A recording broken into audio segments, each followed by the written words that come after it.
மகளிருக்கும் குருமாருக்கும் தொரூர் PS Murugesan ஜோதிட பூஷன் வணக்கம்.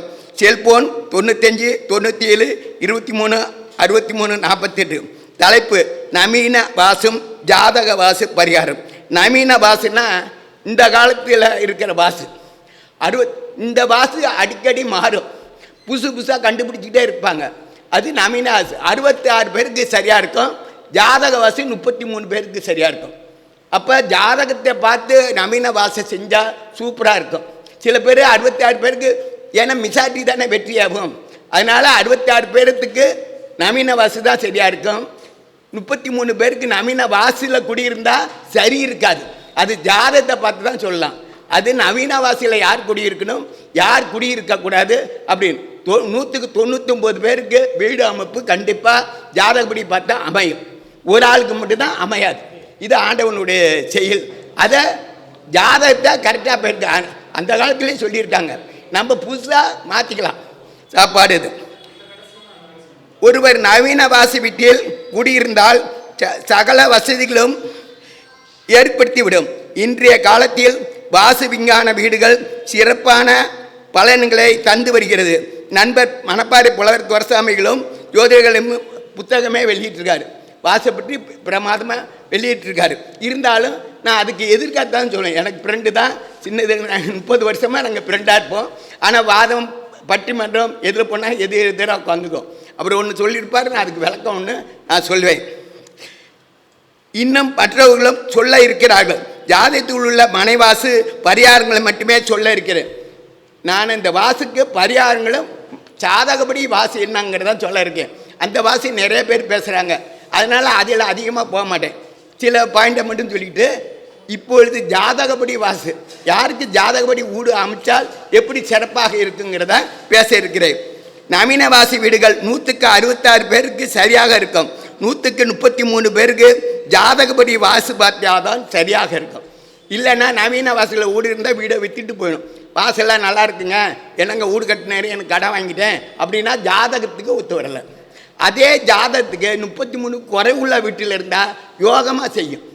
அதை கண்டுபிடி. வாசுப்படி இருந்தால் தான் நல்லதுன்னு இல்லை. குறைவுள்ள வீடு ஜாதகத்தில் குறைவுள்ள ஜாதகமாக இருந்தால், 4 ராகு கேது இருந்தால் குறைவுள்ள வீட்டில் இருந்தால் சிறப்பாக இருக்கும். மீதியுள்ள ஒருவருக்கு ஆண்டவன் இஷ்டப்படி தான் நடக்கும். அவர்கள் நவீன வாசு நம்ப மாட்டார்கள். ஏன்னா அந்த ஒரு பேர் நவீன வாசு எங்கள் இஷ்டம் போயான்னுடுவாங்க. ஜாதக பார்த்து எது செஞ்சாலும் 199 வீடு கண்டிப்பாக அமைஞ்சே தீரும். அதை ஏன்னா வீடு அம்மாது உனக்கு சரியில்லை, உன் பேரில் வேண்டாங்கம்பாங்க. ஆனால் அந்த குறைவுள்ள விட சரியில்லாதவங்களுக்கு வச்சுக்கணும், பார்த்துக்கணும். நம்ப மாட்டாங்க, அனுபவத்தை தான் நம்புவார்கள்.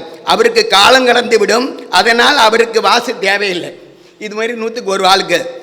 இன்றைய வாசு வயது சொன்னால் ரெடிமேடாக ஆடை தட்டிடுறாங்க. இன்றைய வாசு என்னன்னா, ரெடிமேடு கடையில் போனால் அளவான கரெக்டான அழகான கவர்ச்சியான ஆடையெல்லாம் தராங்க.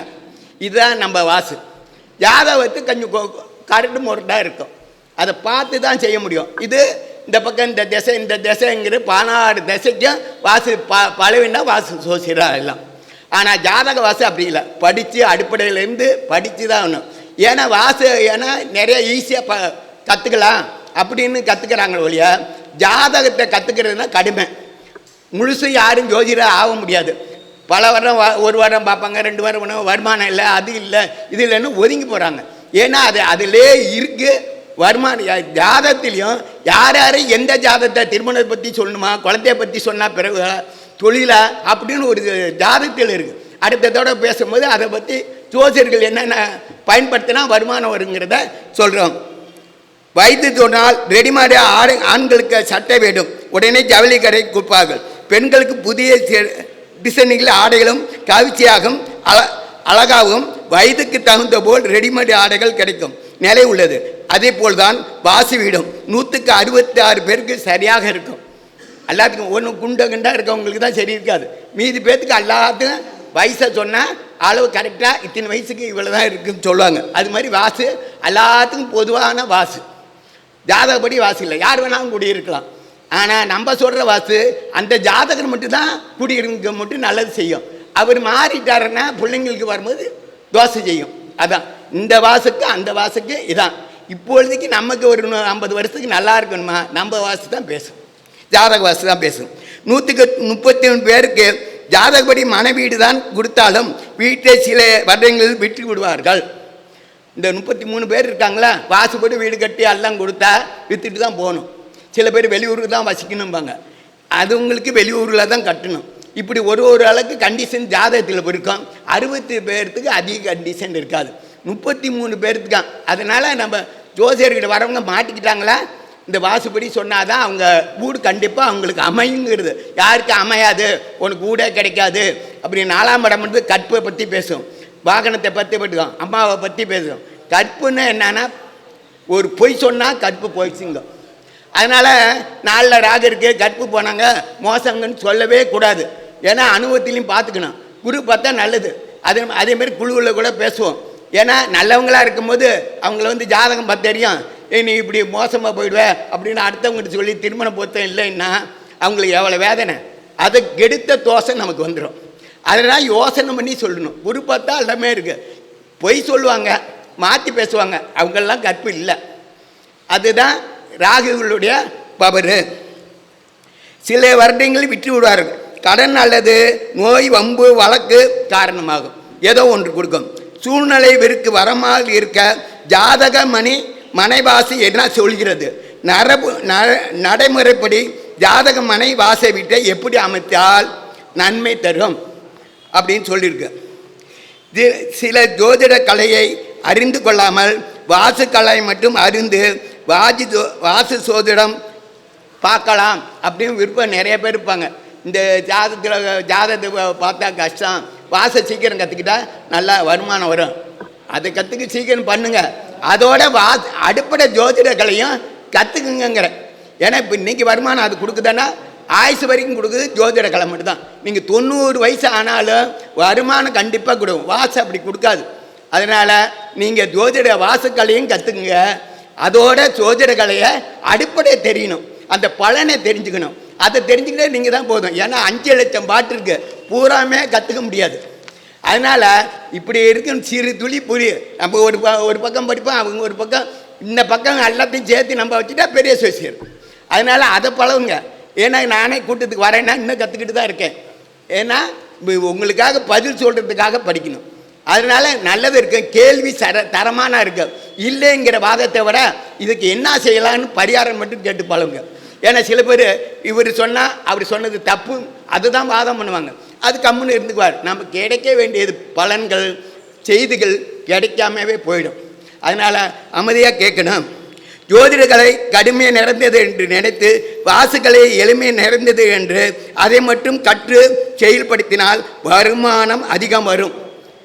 வருமானம் வராதுன்னு சொல்ல அவங்க சீக்கிரம் பார்க்கலாம். அதுதான் இன்று உள்ள நிலையாகும், உண்மையாகும். ஆனால் வாசு கலையை காலத்துக்கு தகுந்தபடி வருடம் மாறும். இன்றைக்கி கண்டுபிடிச்சிருப்பாங்க வாசு, அடுத்த ஒரு இன்னொரு புது விதமாக கட்டு 16 வகைங்கிறாங்க, 8ங்கிறாங்க, 4 தேசம்பாங்க. 64 தேசம் வரைக்கும் கணக்கு போடலாம். இப்படி கணக்கு போட்டுக்கிட்டே போகலாம். இப்போ 16 வரைக்கும் வந்துட்டாங்க. முதல் 8 திசைக்கு தான் பலன் சொன்னாங்க, இப்போ 16 சிலைக்கும் பலன் சொல்கிறாங்க. இன்னும் போனால் 60, ஏன்னா ஆரம்பத்திலே சொல்லியிருக்காங்க 64 தேச பாகன்னு. அதுக்கு அதை திருப்பி படித்தாங்களா 64க்கு வந்துடுவாங்க. அப்புறம் திருப்பியும் 4, 8க்குன்னு வந்துடுவாங்க. அதனால் இந்த இது இருக்குது. அடிப்படை ஜோதிடம் கண்டிப்பாக கற்றுக்கிட்டா புகழ் பெறலாம். ஏன்னா ஒன்றுமே தெரியாத இருக்குன்னா எந்த ஊரில் இருக்கோம், எந்த தெருவில் இருக்குன்னு தெரிஞ்சுக்கணும். நம்ம பாட்டு வந்தால் நம்ம பாட்டு செய்யக்கூடாது. ஆனாலும் மாறாத அனுமதியுடன் எந்த வயதிலும் பலன் சொன்னால் வருமானம் 100 வருஷம் ஆனாலும் வருமானம் கொடுக்குறது ஜோதிட கலை மட்டுமே. அதோட என் கணிதம் கற்றுக்குங்க, கைரேகை கற்றுக்குங்க, சகலமும் கற்றுக்குங்க. இது அவசரத்துக்கு பணம் வேணும், பணம் இல்லாத கற்றுக்கிட்டே இருக்க முடியாது. அதனால் இதையும் கற்றுக்கிட்டு ஜோதிட அடிப்படை கற்றுங்க. பெரிய கூட்டங்களுக்கு போங்க, அப்போ தான் செய்தி கொடுப்பாங்க. ஏன்னா நேராக பண்ணால் ஒரு ஆளுக்கு தான் கொடுப்போம், அவங்க ஜாதகத்துக்கு மட்டும்தான் கிடைக்கும். இது எல்லா ஜாதகத்துக்கும் இங்கே பலன் சொல்லுவோம். ஏன்னா தனியாக வந்து கேட்டாலும் உங்கள் ஜாதகத்தை விட்டு தான் பணம் சொல்லுவோம் இல்லையா. இங்கே பொதுவாக சொல்லுவோம், இங்கே தான் 100 பேர் இருக்குமா, 100 பேர்த்துக்கு பலனும் உங்களுக்கு வந்துடும். அப்போ நீங்கள் ஒரு ஜோதிடர். அதே விதி தான். ஜோதிட கலையை அனுகூலத்தின் ஊற்று நீர் போல் ருசியாக பொங்குவர். இறக்க நம்ம மேடையிலையோ எங்கேயோ வெளியே பேச ஊற்று நீர் ருசியாக வரும். ஆரம்பத்தில் கசக்கும், உப்பு எல்லாமே இருக்கும். இறக்க இறக்க நல்லதாக வரும். அதனால இறக்கணும். இறச்சிட்டு எனக்கு நல்ல நீராக வரணும், நல்ல திறமை. ஆனால் வயசு 77 ஆயிடுச்சு. இதுக்கு மேலே யாருக்காச்சும் சொல்லி தரணும். அதுக்கு ஒரு இடம் நல்ல இடமா இறக்கி வைக்கணும். அதுதான் சங்கத்தில் பல சங்கத்தில் இருப்பேன். எங்கே இறக்கி வைக்கலாங்கன்னு இருக்கேன். தை மாதம் தான் இவர் அறக்கட்டளை ஆரம்பிக்கிறாங்க. அப்போ தான் இறக்கி வைக்கேன். ஏன்னா குறிப்பிட்ட இதில் இப்போ சங்கத்துக்கு இவங்களுக்கு பணம்லாம் வேணும், நம்ம சடான்னு கொடுக்க முடியாது. ஆனால் அறக்கட்டளை ஆரம்பித்தா டிபாசிட் 1 லட்சம் கண்டிப்பாக செய்வேன். அது ஏன்னா டிபாசிட்க்கு ஏற்பாடு பண்ணாரா எனக்கு பாதுகாப்பு. ஏன்னா எல்லாத்துக்கும் பாரு அரசு வேலையில் 10 பேர் போகிறாங்க ஒரு கெட்டது நல்லதுக்கு. ஆனால் நம்மளுக்கு அவங்க வாடிக்கையாரும் வர மாட்டாங்க, இங்கே சங்கத்திலேருந்து வர்றதில்லை. அதை ஏற்பாடு பண்ணணுங்கிறது தான் என்னுடைய விருப்பம். அதை அறக்கட்டளை தலைவர் ஆலோசனை பண்ணி ஏற்றுக்கணும். வாசுப்படி வீடு முறைப்படி அமைத்து கொடுத்திருந்தாலும் சிலருக்கு சில வருடங்கள் நவீன வாசி வீட்டை கடனுக்காகவும் வம்பு வழக்கு நோய் ஜாமீன் போட்ட காரணத்துக்காகவும் வீட்டை விட்டு விடுவார்கள். அதனால் வாசு பார்த்து கொடுத்தவர்கள் வாசு பார்த்தது சரியில்லைம்பாங்க. பழியங்க வரும் வாசு, அவங்களுக்கு நேரம் இன்னும் பார்க்க மாட்டாங்க.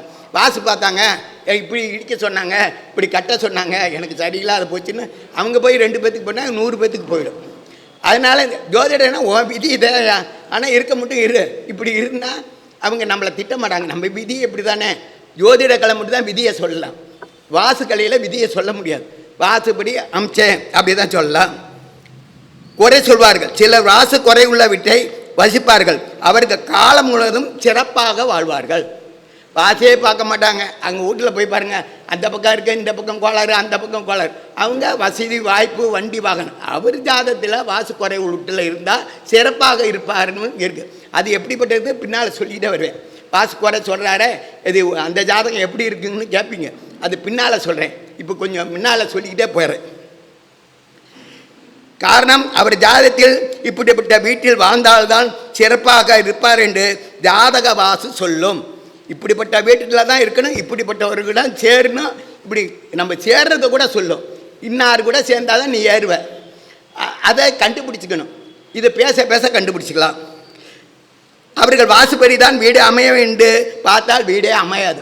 சில பேர் வீட்டுக்கு அலைவாங்க, வாசுபடி நல்லா வீடா, அவங்களுக்கு வாசு குறை உள்ள ஒரு தான் அமையும். பார்க்க மாட்டாங்க. 10 வருஷம் ஆனாலும் வீடு தேடிக்கு தான், எனக்கு வீடே அமைய மாட்டேங்குமா. இந்த குறையை கண்டுபிடிச்சி இது மாதிரி பாரியா வீடு இருக்கும் அப்படின்னா அமைஞ்சிருது நிறைய பேர்.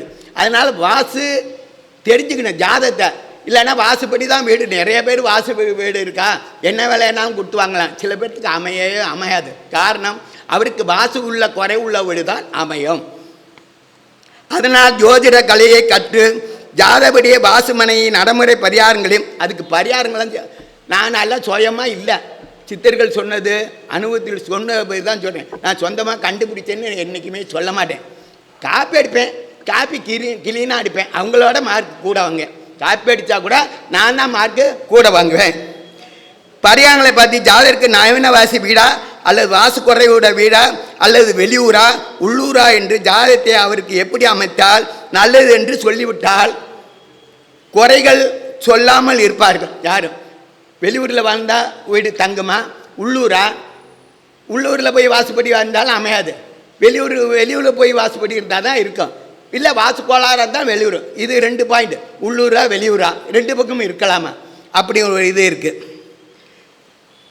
ஜாதகர் வாசு நவீன வாசுகளையும் அத்துடன் ஜோதிட கலையும் வளர வேண்டும். நமது ரங்கநாச்சியார் ஜோதிட 3வது கருத்தங்களில் தலைவர் சக்தி சோமாய்கள் நாணயத்துக்கு 2 பக்கம் தேவை, ரயிலுக்கு 2 தண்டவாளம் தேவை என்று போல் 4 திசையிலும் உள்ள எங்களை ஒரே இடத்தில் 4 பேரையும் வைத்து உள்ளார். பேசுறது இன்னும் வாசெல்லாம் பேசுறதுக்கு 2 பேர் இருக்காங்க. இப்போ 4 திசையிலேருந்து கிடைக்குது. உங்களுக்கு எவ்வளோ பலன், எந்த திசைக்கு போனால் நல்லதாக வாசு பலன் கிடைக்கும். எந்த ஜோதிட கருத்துங்களையும் இந்த ஒரு தலைப்பில் ஒரு மட்டும்தான் பேசுவாங்க. அடுத்த தலைப்பு நீங்கள் வரமாட்டீங்க. அந்த தலைப்பு இந்த தடவை சேர்ந்தாப்புலவே கிடச்சிடும். முடிஞ்ச வரைக்கும் பாதி கடங்கராச்சும் தாண்டிடலாங்க. இன்னும் முழுசும் முடிக்கல நாங்கள். அது தொழில் ஜோதிட சங்கத்தில் சேர்ந்தால் முழுசும் கிடைக்கும். இது சாம்பிள் தான். இது இந்த பொருள் நல்லா இருக்குங்கிறது சொல்கிறதுக்கு தான் இருக்கேன். இதை விட நல்ல எளிமையாக சீக்கிரம் 1 வருஷம் கற்றுக்கிறத 1 வாரத்துக்குள்ளே சொல்லி தந்துடும். அது சாமி பணம் வாங்குறாரா வாங்கலான்னு அவர் பொறுப்பு. நான் கொடுப்பாங்களா கொடுக்க, ஏன்னா எனக்கு கொடுக்கலன்னா இது வரும், அதனால் அதை கேட்கக்கூடாதுங்கிறத மலேசியா சங்கத்துலேயும் அதான் சொல்லியிருக்கேன். சாமி உட்கார வச்சுக்கிட்டா சொல்லி தருவேன், அவ்வளோதான். அவருக்கு பணம் வாங்கினாரா வாங்கலையா, நீங்கள் கொடுத்தீங்களா இல்லையான்னு எல்லாத்தையும் சமமாக பார்த்து சொல்லுவேன். அவங்க ஊருக்கே வந்து சொல்லி தருவேன். இன்றைக்கி 10 வருஷம் 5-6 வருஷம் ஆச்சு மலேசியாவில் இன்னும் தொடர்பு கொண்டுறாங்க. கற்றவங்களுக்கு சொல்லி தந்துக்கிட்டே இருப்பேன் என்கிட்ட. ஆனால் அடுத்தவங்க சும்மா நான் அங்கே இருக்கேங்க, எனக்கு குழுவில் இருக்கேன், எனக்கு சொல்லித்தாங்கன்னா சீக்கிரம் சொல்லித்தர்றது கஷ்டம், என்னை சங்கடப்பட வேண்டாம். நீங்கள் இன்னும் முழுமையாக வாசுகளையும் ஜோதிடர்களையும் அறிந்து கொள்ள தொழில்முறை ஜோதிட வகுப்பில் சேர்ந்து உங்களுக்கு தேவையான தலைப்பில் விரிவான முறையில் ஒரே இடத்தில் அனைத்தையும் நீங்கள் கற்றுக்கொள்ளலாம். என்னென்ன வேணால் அல்ல, நான் மட்டும் சொல்லித்தரல, சாமி எல்லாத்தையும் கொண்டாந்து உங்களுக்கு தேவையில்லை 4 தேசத்துலேருந்து கொண்டாந்து உங்களுக்கு அனைத்தையும் புரிஞ்சுக்கிற மாதிரி சொல்லுவாங்க. விரைந்து நீங்கள் ஜோதிடராக இருந்தாலும், இது ஜோதிடர் என்னன்னா தொழில்முறை ஜோதிடத்தை இதை சொல்லி தருவோம் ரகசியத்தை. மீதி அனுபவ ஜோதிடருக்கு இதெல்லாம் சொல்ல மாட்டோம், கலையை மட்டும் தான் சொல்லி தருவோம். தொழில்முறை ஜோதிடன் உறுதியான அதில் 2-3 கேள்வி கேட்பேன், அதில் பதில் சொன்னால் அவங்களுக்கு முழுமையாக சொல்லி தருவோம். மந்திரத்திலேருந்து வருமானத்திலேருந்து எப்படி வரணும், எப்படி பேர் புகழ் போறணும்னு சொல்லி தருவோம். அது ஜோதிட இந்த கூட்டத்தில் கூட முடிஞ்ச வரைக்கும் சொல்ல முடியாது. வாசுப்படி வாசு பார்க்குறோம். மேற்கு திசை தெற்கு திசை மேடாக இருக்கணும். இந்த வாசில் நவீன வாசில் என்ன சொல்லுவாங்க, மேற்கு திசையும் தெற்கு திசையும் மேடாக இருக்க வேண்டும், வடக்கு திசையும் கிழக்கு திசையும் பள்ளமாக இருக்க வேண்டும், வடகிழக்கு மாடுபடி கூடாது, மேற்கு திசை பள்ளம் கூடாது, வடக்கு திசை கிழக்கு திசை மேடாக இருக்கக்கூடாது, வாசுப்படி 16 திசைகளும் கிழக்கு தென்கிழக்கு வாசல் கூடாது, வெந்நீர் தெற்கில் தென்மேற்கு வாசல் கூடாது, மேற்கில் தென்மேற்கு வாசல் கூடாது, வடக்கில் வடமேற்கு வாசல் கூடாது, அத்துடன் இந்த திசைகள் வீதிகள் வரக்கூடாது, தெருவு இது வந்துடும், வடகிழக்கு தென்மேற்கு திசையில் அடுப்பு கூடாது, பாத்திரம். இது வாசுக்கு நான் ஜாதக வாசுக்கு போகிறேன், இது எல்லாருமே பேசுவாங்க, உங்களுக்கு தெரிஞ்சது தான். ஏன்னா எனக்கு நிறையா இருக்குது, நான் ஜாதகத்தில் இருக்கிறது சொல்லாதது சொல்கிறேன், அது வேணால் அனுப்பிக்கலாம். ஏன்னா இது நான் வேகமாக முடித்தா தான் எனக்கு 1/2 மணி நேரத்துக்கு மேலே ஆகிடும். சாமி 5 நிமிஷமாக பாரு, எனக்கு மட்டும் ஃப்ரீயாக தான் பேச விட்டுட்டு இருக்கான். உங்களுக்கு வேணுங்கிறது இது வாசு எல்லாருமே இதை சொல்லிவிட்டு என் விஷயம் வரும்போது, ஏன்னா நம்ம தலைவர் வல்ல துரசாமி புலவர் அப்படி என்ன சொல்லுவாங்க, வாசு புத்தகத்தை என்னால் இருக்க சுருக்கமாக சொல்லுது, அதை வச்சுங்க. மீதி இருக்கும்போது பொறுமையாக சொல்கிறேன், நீங்கள் வேண்டுகோள் படி பொறுமையாக வந்துடுவேன் நானா. தென்மேற்கு கண்டிப்பாக பள்ளம் கூடாது, இப்படி பல வாசு விதிகள் இருக்குது. கூடாதுங்க நிறைய விதி சொல்லும் நவீன வாசில், இது கூடாது, அந்த பக்கம் வேண்டாம், இந்த பக்கம் இருந்தால் தோஷன்னு. இதை நீங்கள் அறிந்திருக்கலாம், ஆனால் பிறந்த ஜாதகத்தில் இவைகளாம் இருக்கலாம் என்று சொல்லும். எங்கெங்கே கூடாதுங்கிறதோ ஜாதகத்தில் ஒருத்தருக்கு இருக்கலாம், இருந்தால் முன்னேறுவார்கள், அதுதான் சொல்லும். ஏன்னா இந்த வாசு எல்லாருமே முடிஞ்ச வரைக்கும் தெரியும், இந்த திசைங்கள் படிக்கலாம், புக்கில் படிக்கலாம், அல்லாத இது சில புக்குகள் மட்டும்தான் கிடைக்கும், நிறையா சொல்ல மாட்டாங்க. அந்த விஷயத்தை மட்டும்தான் சொல்ல வரேன். இந்த வாசு எல்லாருமே சொல்லுவாங்க, ஏன்னா வாசு பெரியவங்கள்லாம் இருக்காங்க, அது 66 பேருக்கு அது பழிக்கும். நான் சொல்கிறது 33 பேர்த்துக்கு. உங்களுக்கு ஜாதகருக்கு தான் ஜாதகம் பார்க்க தொழில் நீதியாக இருக்கிற விஷயத்த சொல்ல இருக்கேன். ஒருவர் பிறந்த ஜாதகத்தில் இப்படி எல்லாமே கூடாதுங்கிற அந்த இடத்துல கோளாறு இருந்தால் என்ன செய்யலாம், இப்படி தான் கேள்வி. பரிகாரம் சொல்கிறது தான் நம்ம வேலை. ஏன்னா வாசு இருக்குது, இப்படி இடிச்சிட்டு இருக்காங்க, அந்த பக்கம் கட்டுங்க. சில பேர் வாசு பரிகாரம் இல்லாத வாசுன்னு விளம்பரம் பண்ணாங்க, அதெல்லாம் இல்லை. ஜாதகப்படி பரிகாரம் வருதான்னு பார்க்கணும். நீங்கள் படி நான் பரிகாரம் இல்லாத வாசு செய்கிறேன்லாம் சொல்லாதீங்க. ஜாதகப்படி பரிகாரம் இருந்தால் சொல்லலாம், இல்லைன்னா கம்முன்னு விட்டுடலாம். இப்படி தான் இருக்குயா, இப்படி தான் வாக்கு இருக்குன்னு அதுக்கு மாற்று வழிகளை சொல்லலாம். ஒருவர் பிறந்த ஜாதகத்தில் ஒரு கிரகம் ஆட்சியாக அல்லது உச்சமாக இருந்தால் அந்த கிரக வாசு பள்ளமாக இருக்கலாம். எந்த திசை வேணாலும், எந்த கிரகம், செவ்வாய்னா தெற்க பள்ளமாக இருந்தால் நல்லது தான் செய்யும். இதை பாயிண்டை வச்சுங்க. ஏன்னா இந்த வாசு எல்லாத்துக்கும் தெரியும். அங்கே மேடாக இருக்கிற இடத்துல அந்த கிரகம் நீச்சமாக இருந்தால் கண்டிப்பாக மேடாக இருக்கணும். நீச்சமாக இருந்தால் மேடு, உச்சம் ஆட்சியாக இருந்தால் பள்ளம். நான் 16 தேசைக்கும் வச்சுக்கோங்க, இல்லை 8 தேசைக்கும் வச்சுங்க. இதுதான் கிரகம். இந்த ஒரு பாயிண்ட் தான். உச்சம் ஆட்சியாக இருந்தால் பள்ளமாக இருக்க வேண்டும், எந்த தேசையாக இருந்தாலும். நீச்சமாக 6, 8, 12 இருந்தால் பள்ளமாக இருக்க வேண்டும். ஆமாம், நீச்சமாக இருந்தால் மேடாக இருக்கணும், ஆட்சியை உச்சமாக இருந்தால் பள்ளமாக இருக்கணும். இதுதான் பாயிண்ட். ஜாதக பாயிண்ட் இதுதான். அவங்களுக்கு எப்படி வேணால் வீடு அமைஞ்சிக்கும். ஆனால் அவங்க ஜாதகத்துக்கு தான் பேசும். அவங்க இருக்கிற காலம் வரைக்கும் தான் பழிக்கும். அடுத்தவங்களுக்கு கோளாறு பண்ணும். என்னையா இப்போ 50 வருஷமாக இருக்கேன், எனக்கு கோளாறு ஆயிடுச்சும்பாங்க பிள்ளைங்களுக்கு. அவங்க ஜாதகத்தில் இருந்தால் இருக்கலாம், இல்லைன்னா வீடை மாற்றி வாசுபடி மாற்றிக்கிங்கன்னு சொல்லணும். இதுதான் பாயிண்ட். ஒரு கிரகம் நீச்சமாக இருந்தால் அந்த கிரகம் காரக திசை உயரமாக மேடாக இருக்க வேண்டும். உதாரணம், ஜாதகத்தில் செவ்வாய் ஆட்சி உச்சமாக இருந்தால் தெற்கு திசை பள்ளமாக இருந்தால் நன்மை தரும். செவ்வாய் ஆட்சி உச்சமாக இருந்தால் தெற்கு திசை பள்ளமாக இருந்தால் நல்லதே செய்யும். அது மேடாக்குங்க அப்படி ஆக்குன்னு சொல்லவே வேண்டாம். அவங்களுக்கு நல்லதான அனுபவத்தில் நீங்களும் பார்த்துங்க, அவங்களுக்கு நல்லதுக்கு செய்யும். செவ்வாய் நீச்சமாக இருந்தால் மேடாக உயரமாக கண்டிப்பாக இருக்கணும், வாசுபடியே இருக்கணும். செவ்வாய் நீச்சமாக இருக்கவங்க அப்படி செஞ்சிட்டாங்களா, உயரம் பள்ளம் போட்டால் அவங்களாம் கீழே இறக்கி முடிச்சிடும். இந்த செவ்வாய்க்கு அவ்வளோ பவர். ஏன்னா காரகன் செவ்வாய் வீடு, அந்த பார்த்துக்கணும் வேண்டும். மற்ற நிலையில் இருந்தால் வாசுபடி தான் இருக்க வேண்டும். குரு நீச்சமாக இருந்தால் வடகிழக்கு மேடாக இருக்க வேண்டும். ஏங்க மேடு இருக்கக்கூடாது, வடகிழக்கு பள்ளமாக இருக்குங்கிறதெல்லாம் வச்சுக்கூடாது. நீச்சமாக அவங்களுக்கு பள்ளமாக இருந்தாலும் ரைட்டு, தண்ணி டேங்கு எல்லாமே பள்ளமாக இருந்தால் ஏற்றுக்கும் இருக்க வேண்டும். குரு ஆட்சி உச்சமாக இருந்தால் கண்டிப்பாக பள்ளம் இருக்க வேண்டும், வாசுபடி தான் இருக்கணும். குரு ஆட்சி நட்பு இதெல்லாம் இருக்குது, 6 8 இல்லைன்னா அவங்களுக்கு கண்டிப்பாக பள்ளமாக இல்லைன்னாலும் அவங்கள ஒரு அளவு பண்ணிவிடும். வாசப்படி வச்சாலும் கோளாறு பண்ணிடும். ஏன்னா இந்த வடகிழக்கு வாசப்படி மாடிப்படி இருக்கக்கூடாதும்போ. இந்த கோளாறு இருந்தால் வாசுபடி தான் வைக்கணும். அதனால் ஆட்சி உச்சமாக இருந்தால் தான் கண்டிப்பாக வாசுபடி இருக்கணும். குரு நல்ல நிலையில் இருந்தால் மாடிப்படி கூடாது. குரு நல்லவராக இருக்காருன்னா வடகிழக்க வாசுபடி கண்டிப்பாக கூடாது. அவங்கள குரு வீணாக்கிடுவார். அதை கொஞ்சம் பார்த்துக்கணும். அவங்கள கண்டிப்பாக மாற்றணும், இல்லைன்னா வீடை மாற்றி வேறு வீடு போயான்னு சொல்லிடணும்.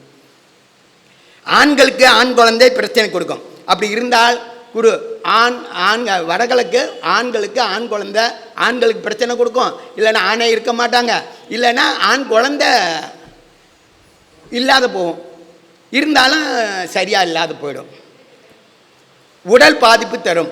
ஆனால் குரு நீச்சமாக இருந்தால் மேடாக இருந்தால் அடப்பு மாடி இருந்தாலும் தோஷம் இல்லை. அது மாதிரிங்க இருக்கு. பரிகாரம் செய்து கொள்ளலாம் இவங்களுக்கு பரிகாரம். ஆனால் குரு நீச்சமாக இருக்கின்றா ஒரு குழந்தையை கண்டிப்பாக பாதிப்பு கொடுக்கும். நீச்ச காரகம்லாம் ஒரு காரகத்தை மட்டும் எந்த காரகமாக குருனா வாத்தியார் சரியில்லாத போகும், இல்லைன்னா குழந்தை சரியில்லாத போடும். ஏதோ ஒரு கோளாறை பண்ணும் குரு நீச்சத்துக்கு, அதை பார்த்துக்கணும். வாசுப்படி எந்த மூளை கெட்டு உள்ளதோ அந்த கிரக ஜாதகப்படி ஆட்சி உச்சம் பெற்றிருந்தால் நன்மையே செய்யும். எங்கன்னா அவங்க ஜாதகத்தில் ஏங்க இந்த பக்கம் கோளாறு இந்த பக்கம் கோளாறு வாசு கோளாறுன்னு சொன்னால் ஆட்சி உச்சம் போட்டால் அது கவலைப்பட வேண்டாம், சரியாகவே ஆகிடும். வேறு என்ன கோளாறு இருக்குன்னு கண்டுபிடிக்கணும். அதுலேயும் கோளாறு இருக்கும். கோளாறு இல்லாதவங்களுக்கு இருக்க ஒரு தசை கோளாறு இருக்கும். செவ்வாய் ஆட்சி உச்சம் பெற்று 9ஆம் இடம் குரு பார்வை செய்தால் நிலம் வாங்கி வீடு கட்ட முடியும். எல்லாம் புதிதாக மர வேண்டும்.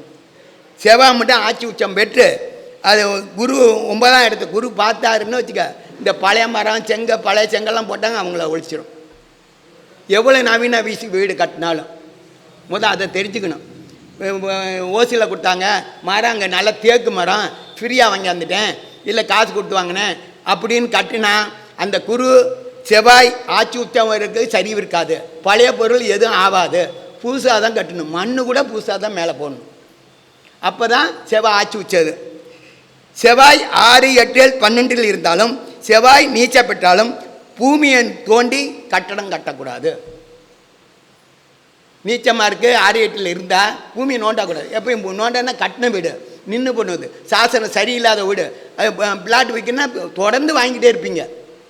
ஆனால் பூமியை விட்டால் கடன் தீராது, கடன் வாங்கிட்டே இருக்கணும். ஆட்சி உச்சங்க இருங்களும் அது அடையும். அதை தெரிஞ்சுக்கணும். நீச்சமாக இருந்தால் அது நல்லதும் உண்டு கெட்டதும் உண்டு. அதனால் அந்த அந்த வீடு கடன் வந்துடும். நோண்டி கட்டக்கூடாது, கடன் வாங்கி கட்டக்கூடாது. ஒருத்தருக்கு போக்கியமாகவும் விடக்கூடாது. வீட்டை போக்கியமாக விட்டு கடன் வாங்கிட்டா வீடு வரல, எல்லாம் வீட்டையும் இருக்கிற வீடெல்லாம் விற்றுட்டு தான் ஆகணும். இது அனுபவத்திலேயே நான் பார்த்துருக்கேன். அதனால் அதை பார்த்துங்க. குடியிருக்க முடியாது, பூமியை நோண்டிட்டா நம்ம இருக்க முடியாது. கடங்காரப்பா யாருக்கிட்டாச்சும் விட்டுட்டு போக்கியமாக விட்டுட்டு தான் போகணும். அப்புறம் ஊடே மூக்க முடியாது. அதனால் ஆட்சி உச்சமாக இருக்காங்க வாடகைக்கு விடுங்க, சம்பாரிச்சுட்டே இருங்க, பணம் கொடுத்துக்கிட்டே இருக்கோம். ஆனால் நீச்சமாக இருக்கமா, பழைய வீடாக வாங்கி கட்டுங்க, குறையில விட தான் குடியிருக்கணும். இது ஒரு விதி. போக்கியமாக விட்டால் பணத்துக்கு வட்டி இல்லை, வாடகை என்று பணம் வாங்கி கொண்டு போக்கியமாக விட்டால் எத்தனை வீடு இருந்தாலும் விற்க வேண்டி வரும். இது ஜாதகத்திலாம் சொல்லும். மேடு பள்ளம்னு சொல்லிட்டோம். மேடா நீங்கள் போய் செவ்வாய் நீச்சமாக இருக்குது மேடா போட்டால் கூட நீங்கள் வீடை போக்கியமாக விட்டுட்டு போனால் வீடு வராது. பூமியை நோண்டி செஞ்சுட்டாலும் வராது. ஏன்னா இது ஒரு விதி. இந்த விதி எல்லா விதியும் அனுசரித்து தான் செய்யணும். சொன்னார் மேடா நாங்கள் மேடா தான் வச்சுருக்கோம், என்னங்க இப்படி இருக்குன்னா நம்ம போக்கியமாக யாருக்கும் விடக்கூடாது. போக்கியமாக ஊட இல்லாதவங்க போக்கியமாக குடி போகலாம். அப்போ செவ்வாய்ங்க விடக்கூடாதுங்கிறது நம்ம விடலாம், நம்ம இருக்கலாம். இப்படி மாற்றி எடுத்துக்கணும். இந்த ஜாதகத்தில் மாற்றி இது வேண்டான்னா அங்கே நம்ம இருக்கலாம், வேணும்னா அங்கே செய்யக்கூடாது. பார்த்துங்க. ஆனால் வீட்டை கட்ட முடியாமல் அஸ்வாரம் போட்ட இடத்தாரி அல்லது அறகுறையாக கட்டியிருந்த வீட்டை வாங்கி செவ்வாய் நீச்சமாக உள்ளவர் வீட்டை சரிது கட்டினால் பல வீடுகள் வாங்கி கொண்டே இருப்பார்கள். வாங்கிட்டு தொடர்ந்து வாங்குவாங்க. அந்த நீச்சத்துக்கு அவ்வளோ. ஆனால் பழசு பூமியை மட்டும்தான் தாய் தோஷம் உண்டு. அதனால் பூமிங்கிறது தாய், அதை நோண்டக்கூடாது. நீங்கள் பாட்டு கட்டுங்க, கட்டினது அரைக்குறை ஒருத்தர் குடியிருக்க முடியாது, இந்த வீடு அடி சரியில்லை அது சரியில்லைனாலும் வாங்கலாம், வாங்கி கட்டுங்க, நல்லாயிருக்கும். அது நீங்கள் வாடிக்கையாளர்கள் சொல்கிறதுக்காக தான் இந்த பாயிண்டெல்லாம் சொல்கிறேன். ஏன்னா நமக்கும் பயன்படுத்திக்கலாம், வாடிக்கையாளர்களாம் நம்ம சொந்தத்துக்கும் பார்த்துக்கலாம். வீடு பல மனைகள் வாங்கி செவ்வாய் நீச்சமாக பழைய மரம் இரும்பு பொருட்களை பயன்படுத்தினா நன்மை தரும். நீச்சமாக இருக்காங்க பழைய பொருளை வாங்கி கட்டலாம். எங்கேயாச்சும் செங்க மண் அல்லாந்து அள்ளியாந்து போட்டுக்கலாம். ஆனால் ஆட்சியாக உச்சமாக இருக்காங்க மணல் பார்த்து போய் வாங்கிட்டு வரணும். பழைய மணல் பழைய வீட்டில் தராங்க, இங்கேருந்து வாங்கி இந்த பள்ளத்தை நிரப்பிக்கிறேன். ஏன்னா நிறைய பேர் வண்டி வாடகை மிச்சம் அப்படின்னு நிரப்பக்கூடாது. செவ்வாய் நீச்சமாக இருக்கவங்க செய்யலாம், ஆட்சி உச்சமாக செய்யக்கூடாது. அவங்களுக்கு அதிகாரம் தான். அதே மாதிரி ஆட்சி உச்சவங்க போலீஸுக்காரங்களாம் பணம் வாங்குவாங்க, காரியம் செய்யலாம். நீச்சமாக இருக்கவங்ககிட்ட வாங்க மாட்டாங்க, வாங்காதே காரியம் செஞ்சு தருவாங்க. ஆனால் போலீஸ் கூப்பிட்டாலும் வரமாட்டாங்க சீக்கிரம் அவங்க வீட்டுக்கு. ஆட்சி உச்சமாக இருக்கவங்களுக்கு அடிக்கடி வருவாங்க, போலீஸ் பார்க்கலாம், அவங்களுக்குள்ள காசெல்லாம் கொடுக்கணும். ஏன்னா காரகன் செவ்வா அவங்களுக்கு தொடர்பு அதிகமாக இருக்கும். ஆனால் கொடுத்தா தான் தொடர்பு நீடிக்கும். நீச்சமாக இருக்கமா அவங்க கூப்பிட்டாக்க நாளைக்கு கேஸை கொடுத்து சீக்கிரம் வரமாட்டாங்க. யார் புகார் பண்ணாலும் வரமாட்டாங்க, இவங்களே புகார் பண்ணாலும் அவங்க வீட்டுக்கு வரமாட்டாங்க. அப்படியே வந்தாலும் பணம் வேண்டாம்ப்பா, ஒரு கும்பிடு நீ எப்படியே செய்யப்பா நாயன்னு சொல்லிட்டு போவாங்க. செவ்வாய் நீச்சத்துக்கு வண்டியிலே போகிறோன்னு வச்சுக்க, நீச்சமாக இருக்கவங்க முன்னால் உட்காந்துட்டு போனால் போலீஸ் எல்லாம் பிடிக்காது. ஆட்சியாக இருக்கவங்களுக்கு வண்டியில் போனால் பணங்கன்னா கொடுத்துட்டு தான் போகணும், அதை தெரிஞ்சுங்க. அவங்க ஓட்டிக்கிட்டு போனாலும் இல்லை பக்கத்தில் உட்காந்துக்கிட்டு முன்னால் போனாலும் பணம் கொடுக்கணும். ஏன்னா அவங்களுக்கு தொடர்பு. அது மாதிரி வீடு வாசல் கமிஷன் எல்லாமே நிறையா கிடைக்கும். ஒரு செவ்வாய் நீச்சமாக செவ்வாய் ஆட்சி உச்சமாக இருக்குது, நமக்கு செவ்வாய் தேசம் இருக்குது, இல்லை அவங்க வீட்டில் செவ்வாய் ஆட்சி உச்சமாக இருக்குது, அவங்ககிட்ட நிறைய பணம் வாங்குங்க. ஆனால் நீச்சமாக நம்ம செவ்வாய் தேசம் நடக்கும்போது நீச்சமாக இருக்கவங்ககிட்ட பணம் வாங்கிடாதுங்க. எல்லா காரணத்துக்கும் அதான். வேறு ஆளுகிட்ட ஜாயின் பண்ணிவிடுங்க, வாங்கணும் அவங்ககிட்ட போங்க, அங்கே போங்க, அவரு கமிஷனாக நமக்கு கொடுத்தா வாங்கி வச்சுக்கோங்க. நீங்களே நேரடியாக இறங்கக்கூடாது. யாருக்கு திசை நடக்குதோ அந்த திசைநாதன் உச்சம் ஆட்சியாக இருந்தாலும் அவங்ககிட்ட எவ்வளோ வேணாலும் சொல்லுங்கள், பலன் பழிக்கும். நீச்சமாக இருக்கிற கிரகம் 6-8 இருந்தால் முடிஞ்ச வரைக்கும் வாங்க வேண்டாம், வேறவங்ககிட்ட ஜாயின் பண்ணிவிடுங்க, விளக்கு போடுன்னு சொல்லிவிட்டு அனுப்பிடுங்க, அவங்க திட்ட மாட்டாங்க. பழைய சட்டை வேட்டி துணிகள் மூத்தர் போடுது என்றாலும் வாங்கி இந்த ஆட்சி உத்தமாக மூத்தவங்க அண்ணன் தம்பி சட்டை அவங்க போட்டது ஒரு நாள் போட்டதை கொடுக்குறாங்களா, நீ ஆட்சி உச்சமாக இருக்கவங்க போடக்கூடாது, நீச்சமாக இருக்கவங்க போட்டுக்கலாம். யார் சட்டை வேணும் போட்டால் ஒன்றும் பாதிக்காது, எல்லாம் புதியதாக இருக்கும். ஜாதகப்படி குரு நாங்காவிட்ட பார்த்தாலும் அடுத்த பாயிண்ட், நாங்காவிட்ட குரு பார்த்தாலும் இருந்தாலும் 10ல் குரு இருந்தாலும் நல்ல வாசு பலத்துடன் பிறந்த வீட்டில் தான் வசிக்க வேண்டும். குரு பார்க்குறாருன்னு வச்சுங்க, நல்ல வாசு இருக்கிறதா அவன் கண்டிப்பாக இருக்கணும். 10ல் குரு இருந்தாலும் சரிதான், 4ஆம் இடத்த குரு பார்த்தாலும் சரிதான். பாவகரங்கள் இல்லைன்னா நல்ல வாசு உள்ள வீட்டில் தான் குடியிருக்கணும். இதுதான் வாசு. இதை நம்ம தெரிஞ்சுக்கணும். தோஷமான எல்லாத்துக்குமே சொல்லிவிடக்கூடாது. அது வேறு பக்கம் செவ்வாய் வேறு ராசியில் இருந்தால் 4ஆம் இடம் இது. ஏன்னா பொதுவாக சொன்னேன், அதே வச்சுக்க கூடாது. 4ஆம் இடத்தை குரு பார்த்தா வாசி உள்ள வீடு, சுக்கரம் பார்த்தா சுபகரங்கள் பார்த்தாலும் அதே தான். முடிஞ்ச வரைக்கும் குருக்கு அதிகாரம் பலன். 10ல் இருந்து பார்த்தா நேரடி பாதை, அது சுக்கரம் பார்த்தாலும் அவங்களுக்கு அதுதான். 4ஆம் வீட்டை 10ல் குரு இருந்தாலும் நல்ல வாசு பலத்துடன் பிறந்த வீட்டை வசிக்க வேண்டும். ஆனால் நாளில் ராகு கேது சனி பார்த்தால் இருந்தால் இவருக்கு குரு சேர்ந்தாலும் வாசு குறை உள்ள வீட்டை வாங்கி பழுது பார்த்து செய்யணும். குரு பார்க்குறாருங்க, அதுன்னு இந்த பாயிண்ட்டை விடக்கூடாது. என்ன அந்த வீட்டை குறை உள்ள வீட்டை வாங்கி இவங்க சரி பண்ணி இருந்தால் நல்லாயிருக்கும். வாசுபடி மாற்றிக்கணும். குரு பார்த்தா வாசு தான், இது இருந்தால் குறைய சரி பண்ணி வாங்கினா அவங்க முன்னேற்றம் ஆடுவாங்க. குறை உள்ள விட்ட கம்மியாக கிடைக்கும், வாங்கி இவங்க சரி பண்ணிக்கணும். ஜாதகர் குருவும் கோச்சார குருவும் ஒன்று சேரும் காலம் யோகம் செய்யும். 12 வருடத்துக்கு ஒரு தடவை பலன் தரும். அதான யாருக்கு ஜாதக குரு இருக்கோ கோச்சார குரு அங்கே வர இன்றைக்கி வீடு கட்டலாம், எது வேணாலும் செய்யலாம். அன்றைக்கி முயற்சி செஞ்சால் ஈஸியாக முடியும். கொத்தனார் கூட குறிப்பிட்ட காசுக்கு கான்ட்ராக்ட் கேட்பாங்க, மீதி நேரம் கூட பணம் கொடுத்தா தான் கட்ட முடியும்.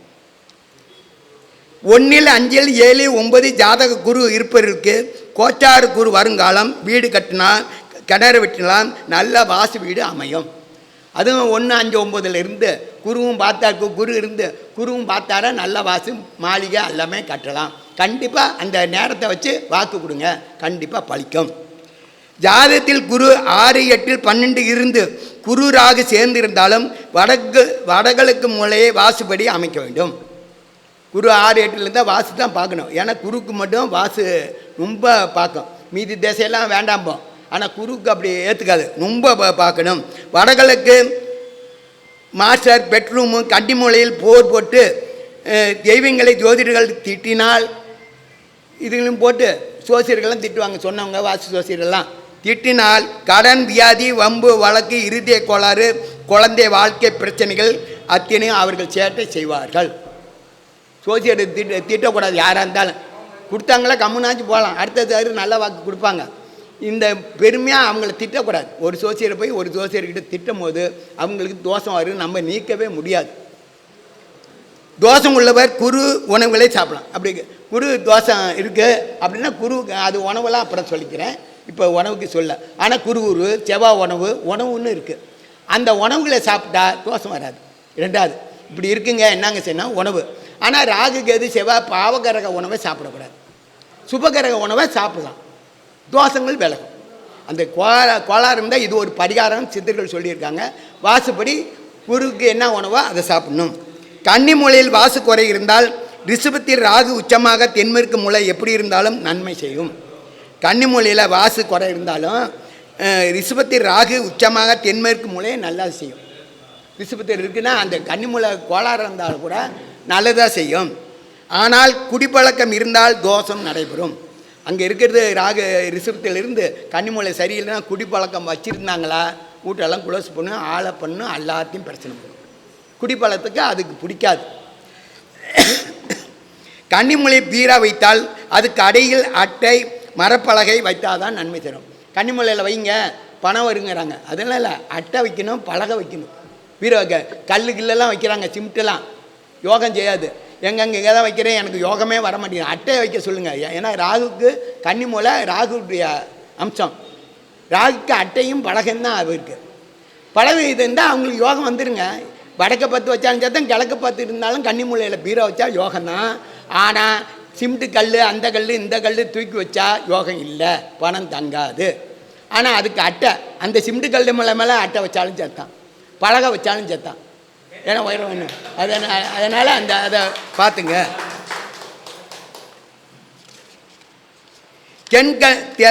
தென்கிழக்கு திசை அதிபதி சுக்கிரன் ஆட்சி உச்சமாக பெற்றிருந்தால் ஜாதகத்தில் இருந்தால் சொந்த வீட்டில் வாடகை வீட்டில் கன்னி மூலையில் வடகிழக்கு மூலையில் அடுப்பு இருந்தாலும் தோஷம் இல்லை. அடுப்பு இங்கே தான் இருக்கணுங்கிறது இல்லை. அவங்களுக்கு சுக்கிரன் ஆட்சி உச்சமாக இருந்தால் எங்கள் பக்கம் வேணாலும் வச்சுருக்கலாம், அடுப்பு இருந்தால் விட்டுரும். ஏன்னா கேரளாவில் பாருங்கள், இந்த பக்கம் ஈசன மூலையில் தான் அடுப்பு வச்சுருப்பாங்க. நிறையா இங்கே சுக்கிரன் இருக்க நீச்சமாக இருந்தால் அந்த பக்கம் அடுப்பு கண்டிப்பாக அங்கே தான் வைக்கணும். மீதி பேரில் இந்த சுக்கிரன் ஆட்சி உச்சமானா அடுப்பை எங்கே வேணால் மாறலாம். அடுப்புக்கு அதிகாரம், சந்திரனுக்கும் அடுப்புக்கு தான் அதிகாரம். அதனால் பார்த்துங்க. கன்னி மூலையை வடகிழக்கு மூலையில் அடுப்பு இருந்தாலும் தோஷம் இல்லை. ஆனால் பிள்ளைகளுக்கு பிற்கார்த்தி தோஷம் தரும். பிள்ளைங்க இருக்காங்கன்னு வச்சுக்க, இதே அடுப்பு பிள்ளைங்க ஜாதகத்தில் ஒத்து வராது. என்னங்க நல்லா இருக்குன்னு சொன்னீங்க, கொஞ்சம் இடத்துல என் பிள்ளைங்கள்லாம் கேசணும்னா அவங்களுக்கு பேர் மாற்றினருமே அடுப்பெல்லாம் மாற்றிக்கணும். அதனால் பழமையும் புதுமையும் அக்கனி மூழ்கி கொண்டு வரவும். அதனால் பழமையும் புதுமையும் சேர்த்து எதுக்கு எந்த ஜாதகத்துக்கு ஒத்து வரும்னு நீங்கள் பயன்படுத்தினோம். அக்கினி மூலைக்கு உள்ள பரிகாரங்கள் செய்து கொள்ளவும். சுக்கிரன் நீச்சம் பெற்றவர்கள் 6, 8, 12 சுக்கிரன் உள்ள ஜாதகர் சுக்கிரன் உணவுப் பொருட்களை சாப்பிட வேண்டும். எனக்கு மனைவிக்கும் தோஷம் செய்யும்.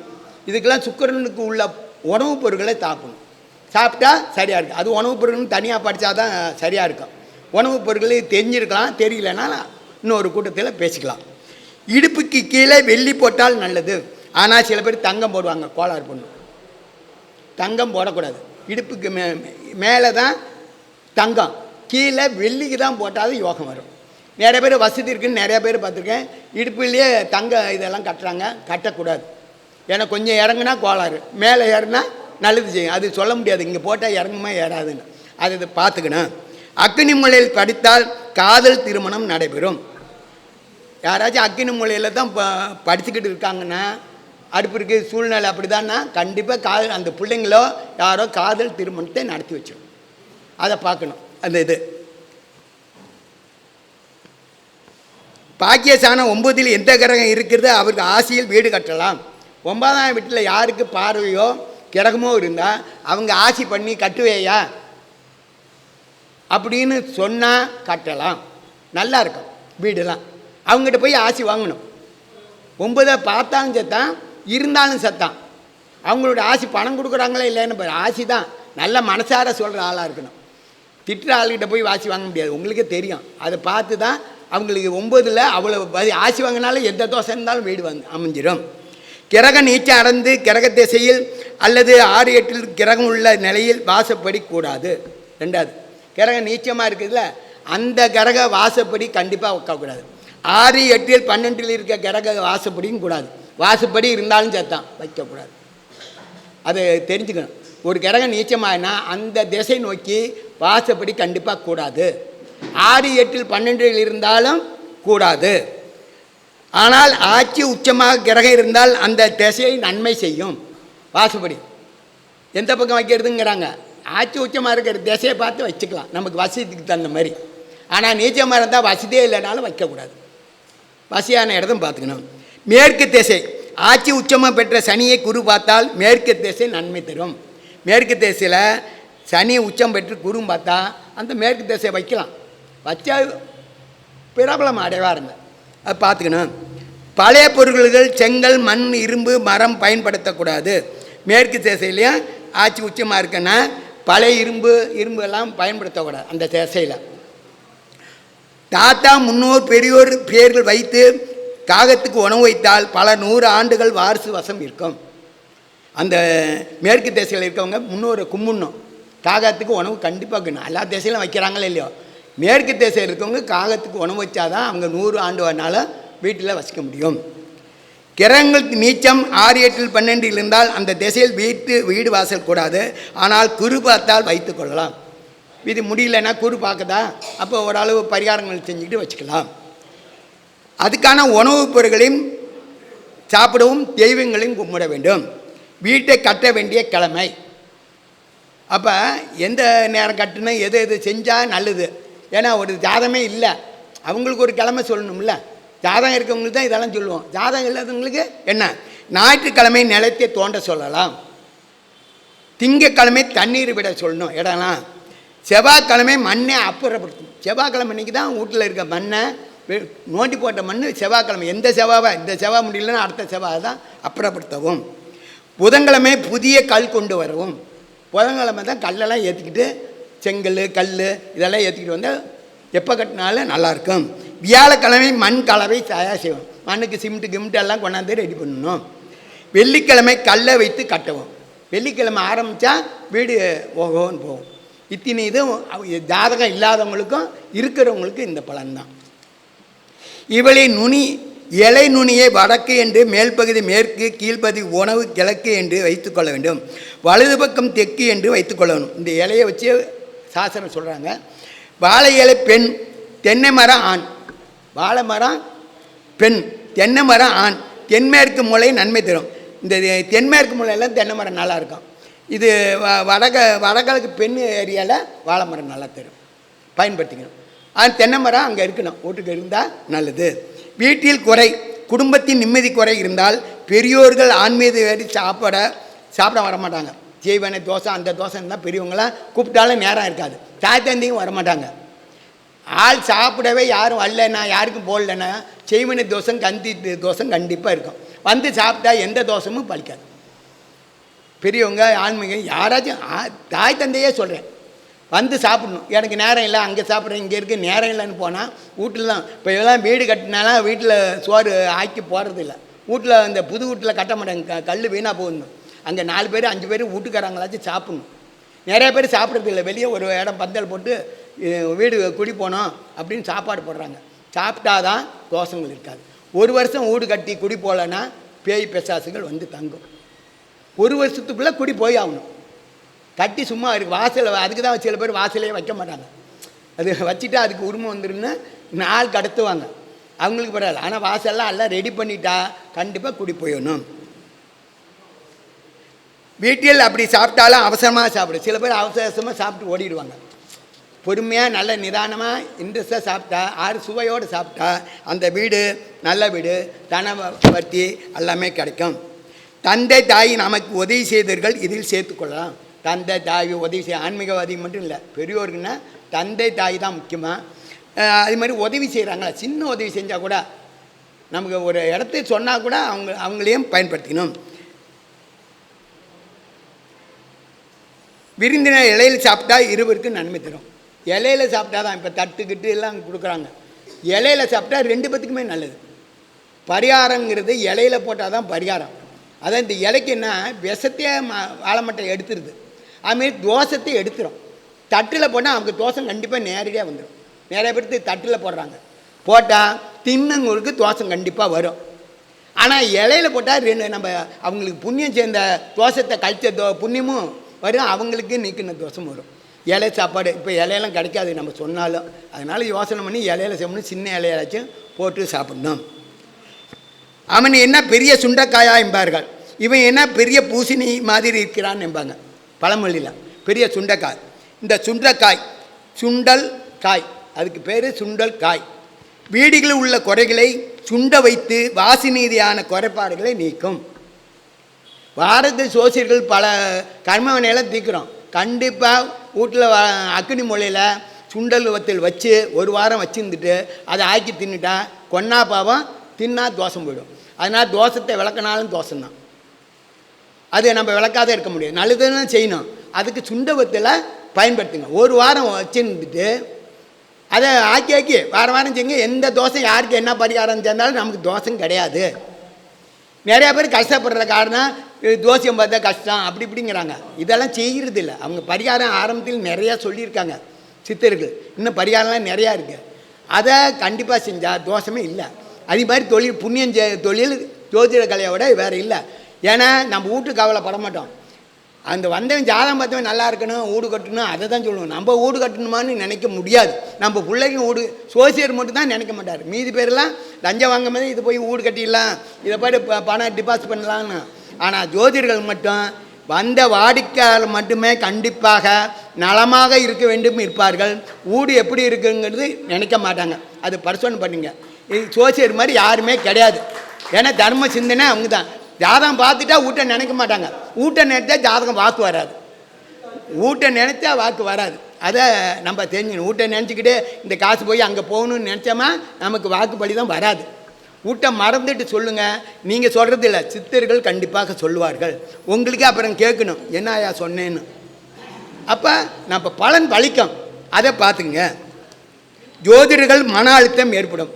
ஜோதிடம் பார்க்குறது படிக்கிறதுனால மன அழுத்தம் நிறைய ஏற்பட்டுகிட்டே இருக்கும். பலர் கர்ம வினைகளை தீர வழிகாட்டியாக இருப்பதால் அதிக நேரம் மூளையை பயன்படுத்துவால் மன அழுத்தம் வரும். மற்றவர்கள் கர்மனையை தாக்கும். பஞ்சபூத சக்திகளை உடைய சுண்டைக்காயை குழம்பு வைத்து சாப்பிட்டால் கர்ம விலைகள் விலகிவிடும். இது 5க்கு பஞ்சபூதத்துக்கு தான் சுண்டைக்காயின்னு பேர். 5 கலந்துருக்குன்னு சொல்லியிருக்காங்க. எப்படின்னு நீங்கள் கண்டுபிடிச்சிக்கணும். பஞ்சபூதங்கள் அக்னி மூலையிலே அடுப்பு அருகில் டப்பாயில் சுண்டைக்காய் வைத்து 1 வாரத்துக்கு 1 தடவை சாப்பிட வேண்டும்.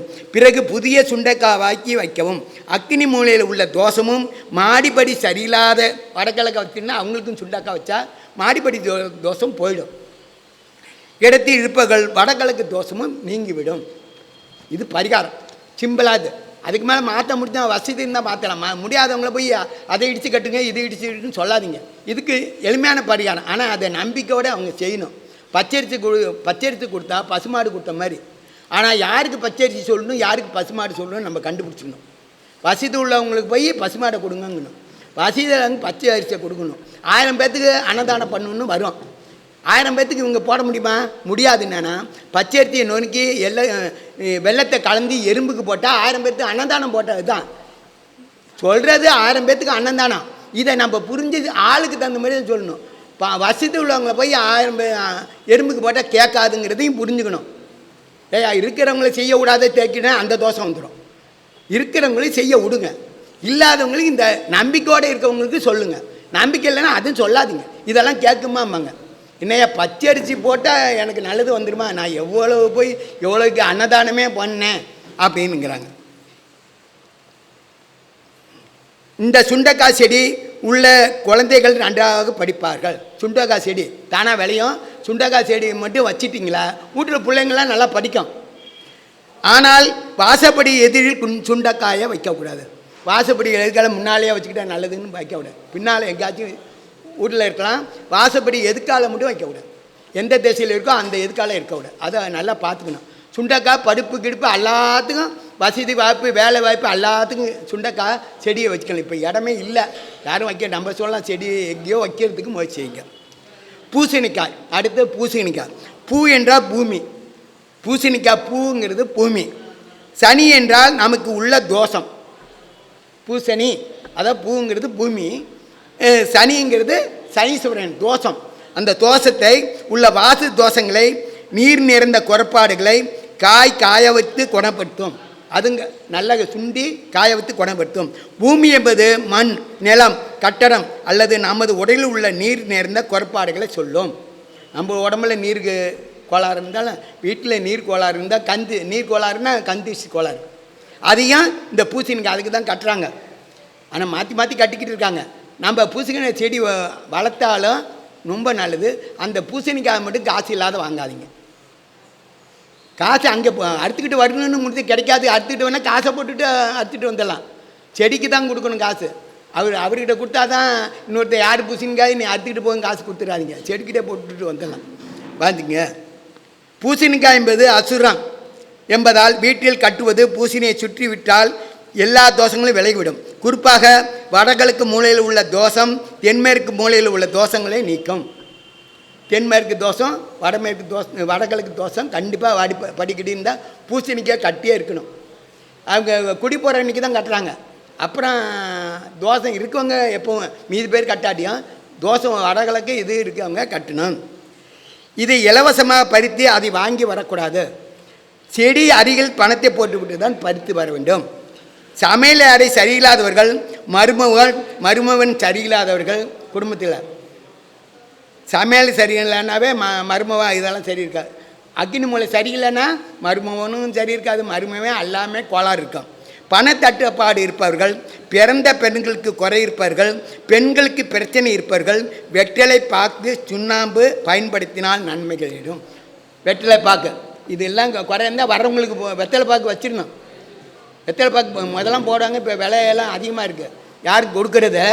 அதனால் இதை வச்சாவே மருமகன்லேருந்து எல்லாமே சரியாயிடுவாங்க. பணத்தட்டுப்பாடும் குறையும். இது வெத்தலை பாக்கு வர்றவங்களுக்கும் வைக்கலாம். இந்த மேடையில் வச்சாலும் தோஷங்கள் தீரும். ஏன்னா வெத்தலை இப்போ யாரும் போடுறது இல்லை அதிகமாக. போட்டால் நல்லது. வெத்தலை பாக்கு சுண்ணாம்புக்கு அவ்வளோ பவர்.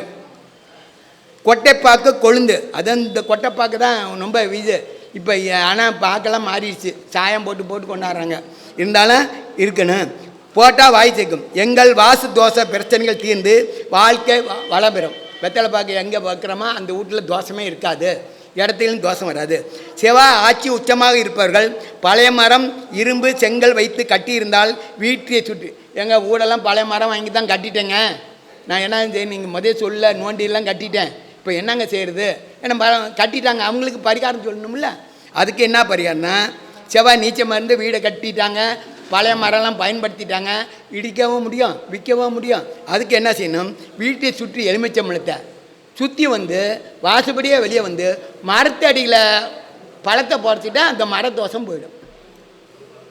புதைக்கணும், அவ்வளோதான். ஏன்னா நடந்துருச்சு, நடக்கிறது போய் ஏன் கட்டுனது தப்புயா, உனக்கு இவ்வளோதான் கஷ்டம், நீ கட்டிட்டேன்னு சொல்லக்கூட விற்க சொல்லக்கூடாது. இதுக்கு ஒரு பரிகாரம் அவன் மனசார செஞ்சால் கண்டிப்பாக கேட்கும். எலுமிச்சம்பழம் அவ்வளோ பவருங்க.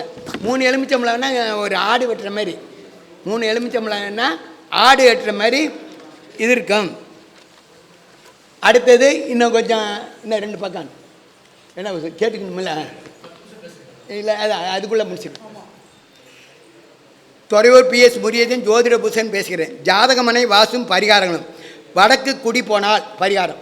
வடக்கு தேச குடி போட்டோம், ஏன்னா ஜாதகம் பொதுவாகவே ஜாதகம் இருக்கா இல்லையா அதை பற்றி கவலைப்படாதீங்க. வடக்கு குடி போயிருக்கையா, அந்த வாசலுக்கு என்ன பரிகாரம்?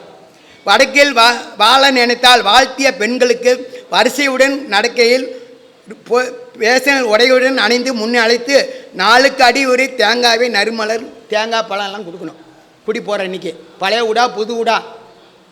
வடக்க வாசலுக்கு போனால் பெண்களுக்கு, ஆனால் நடந்து போய் கொடுக்கணும். அவங்கள கூப்பிட்டு உட்கார வச்சு கொடுக்கக்கூடாது. 4 அடி நடந்து அடுத்த ஆள் இப்படி கொடுத்தா வடக்கு வாசல் வாழ வைக்கும். சின்ன பரிகாரங்கள் இல்லை, இது செஞ்சு பாருங்கள். ஆனால் துணிமணியெல்லாம் நல்லா பேசனா போட்டுக்கிட்டு தான் போகணும். சும்மா சாதாரணமாக போட்டால் அது ஏற்றுக்காது. பட்டு சில மாதிரி நல்லா கட்டிக்கிட்டு அழகாக கட்டிக்கிட்டு தான் அந்த வீட்டுக்காரங்க அன்றைக்கி கட்டிக்கிட்டு கொடுத்தா நறுமணம் மலர் அவங்களுக்கும் கொடுத்தா நல்லாயிருக்கும். கிழக்கே குடி போனால் பரிகாரம். குலை தெய்வத்தை வேண்டணும். குலை தெய்வத்தை வேண்டிகிட்டு தான் போகணும்.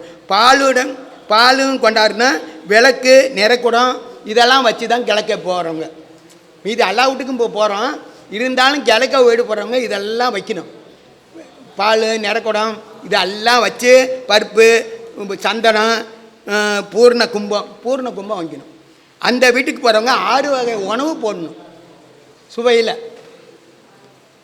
6 சுவை கசப்பிலேருந்து எல்லா உணவு போட்டால் அந்த கிழக்க வாழ வைக்கும். கிழக்குக்கு மட்டும் அந்த 6 வகை. இந்த இதுக்கு இப்படி இது உணவு தான் போடணும், உட்கார வச்சு போடணும். தெற்கே குடி போனால் அது இன்னொன்று என்னங்க, வடக்கு குடி போகும்போது ரிஷபம் மிதன ராசியில் போகக்கூடாது. வடக்க குடி போனால் ரிஷபம் மிதன ராசியில் குடி போகக்கூடாது. கிழக்க குடி போனால் கடகம் சிம்மத்தில் குடி போகக்கூடாது. 12 ராசியில் இந்த 2 ராசி கண்டிப்பாக போகக்கூடாது. எடுத்தால் மீன ராசி எடுத்துக்கலாம், வடக்க விசகம், இந்த 3 ராசியை தவிர்த்து 9 ராசியில் எங்கே வேணாலும் போகலாம் நேரத்தை பார்த்து. தெற்கே குடி போனால் பரிகாரம். துலாம் விருச்ச ராசியில் குடி போகக்கூடாது. தெற்குக்கு பாட்டனை தொழுது அவங்கள தான் முன்னால் வைக்கணும். தெற்கை மட்டும் முன்னோர்களுடைய இடம், அதனால் பாட்டன் முன்னோர்களெல்லாம் நினச்சி கும்பிட்டு அவங்களுக்கு தான் விளக்கு ஏற்றணும். தேவதைக்கும் பாயாசம் வைக்கணும். ஏன்னா முன்னோர் பாயாசம் தான் கேட்பாங்க. அந்த தெற்கை குடி போகிறவங்க பாயாசம் வச்சு குடி போனால் தான் நல்லாயிருக்கும். அதே மாதிரி வருஷம் எந்த விசேஷம் இருந்தாலும் பாயாசம் வைக்கணும் கண்டிப்பாக. தெற்கு தேசைக்கு அப்படி ஒரு பாயாசம் வச்சால் தோஷமே இல்லை. எல்லா பிரச்சனையும் தானாக முடிகிறதுக்கு வழி கிடைக்கும். முடியுங்கிறத விட வழி கிடைக்கும். செம்பருத்தி பூ வைக்கணும், தினைமாவு வைக்கணும், பல தானியம் உணவு வைக்கணும். பொதுவாய் நடந்து யாவருக்கும் எல்லாமே கொடுக்கலாம். தினைமாவு இதெல்லாம் கொடுக்கலாம்.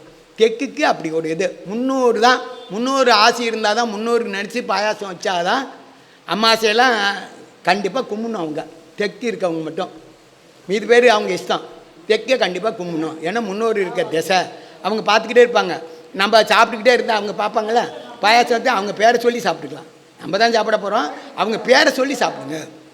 வர்றவங்களுக்கு யாராச்சும் ஒருத்தர் வருவாங்க, அவங்களுக்கு கொடுத்துங்க. ஏன்னா நம்மளே சாப்பிட்லான்னு சொல்லிட்டாருன்னு நினைக்க கூடாது. யாராச்சும் புதுசாக திடீர்னு வராங்க, கூப்பிட்டு கொடுக்க வேணாம். வரும்போது இந்தாங்க சாப்பிடுங்க அப்படி நமக்கு நேரம்னா முன்னோரு பேரில் வருவாங்க. மேற்கு குடி போனால் பரிகாரம். மகரம் கும்பம் தனுசு குடி போகக்கூடாது. மற்ற குருவை தொழுவாய். குரு யார் உங்களுக்கு குருவாக இருக்காங்களா அவங்க வேண்டி தான் குடி போகணும். தூண்டா விளக்கு ஏற்றிக்கணும். மேற்க தூண்டா விளக்கு ஏற்றிக்கணும். எப்பவும் விளக்கு ஏறிக்கிற மாதிரி அங்கே அந்த வீட்டில் வச்சுக்கணும். தூண்டா விளக்குன்னா தூண்டக்கூடாது, திரிய தூண்டா விளக்கு ஏறிக்கலாம், இல்லை விடி விளக்காச்சும் போட்டுக்கலாம். செம்பக மலர் தீபம் வைத்திட, இல்லை தீபம் கூட யாருக்கு வேணாலும் கொடுக்கலாம், அது நல்லது. ஒருவர் ஜாதகத்தில் 9ஆம் அதி ஆட்சி உச்சம் பெற்று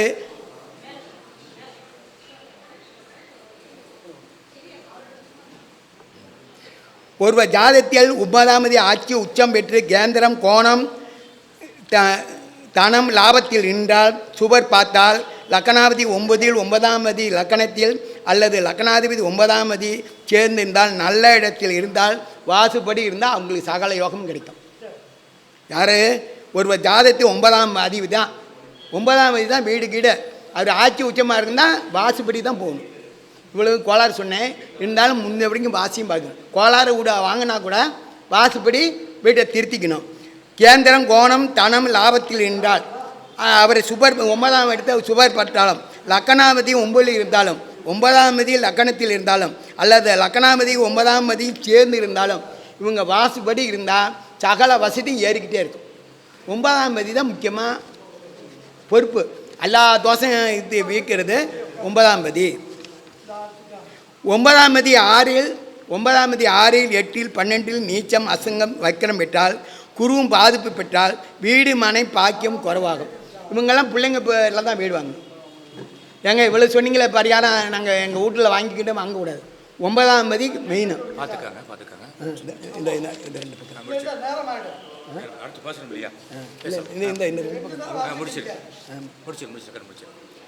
தரம் உபயம் இலக்கணம் 9ஆம் நன்மை செய்வார். இஸ்ர இலக்கணம் 9ஆம் நன்மை செய்ய மாட்டார். அவருக்கு இஸ்ர இலக்கணக்காரங்க 9ஆம் பார்க்கக்கூடாது. சரம் உபயக்காரங்க தான் 9ஆம் பார்க்கணும். ஏன்னா 9ஆம் பார்க்க சொன்னேன், இந்த இஸ்ர இலக்கணத்துக்கு பார்க்காதீங்க, பாதகம் செய்யும். 2 9ஆம் இருந்து சுபகரங்கள் பார்த்தால் 2ஆம் செவ்வாயும் பலம் பெற்றால் பூமியால் பெரும் பாக்கியம் கிடைக்கும். பயன்பெற்ற பாக்கியாதிபதி திசை வர வேண்டும். சேர்ந்தவர் திசை 9 உள்ளவர் சரி, இந்த திசைக்கு சம்மந்தப்பட்டவங்க திசை வரணும். ஏன்னா வேகமாக முடிக்கிறதுக்காக வரணும். பூர்வீகத்தில் குடியிருக்க தகுதி உள்ளவர். 4ஆம் 5ஆம் சேர்ந்து கேந்திரத்தி கோணத்தில் இருந்தால் சுயமாக பூர்வீகத்தில் குடியிருக்கலாம். 4ஆம் 5ஆம் பருவத்தின் ஆனாலும் லக்கணாமதி 4ஆம் பருவத்தின் ஆனாலும் பூர்வீகத்தில் வீடு கட்டி வாழலாம். சூரியன் சந்திரன் குரு சுக்கிரன் செவ்வாய் புதன் சனி பகவான் லக்கணத்தில் மறையாமல் இருந்தால் பூர்வீகத்தில் வீடு கட்டி வாழலாம். 5ஆம் தன் வீட்டில் மறையாமல் கோணத்தில் இருந்தாலும் அந்த வீட்டோன் கெடாமல் இருந்தாலும் பூர்வீகத்தில் கூடி இருக்கலாம். லக்கணம் 4ஆம் ராசி 4ஆம் சேர்ந்து கேந்திர கவனத்தில் இருந்தாலும் 5ஆம் தொடர்பு பூர்வீகத்தில் வீடு குடியிருக்கலாம். முடிச்சுக்கிட்டாங்க. முடிச்சிருங்க சார். முடிச்சு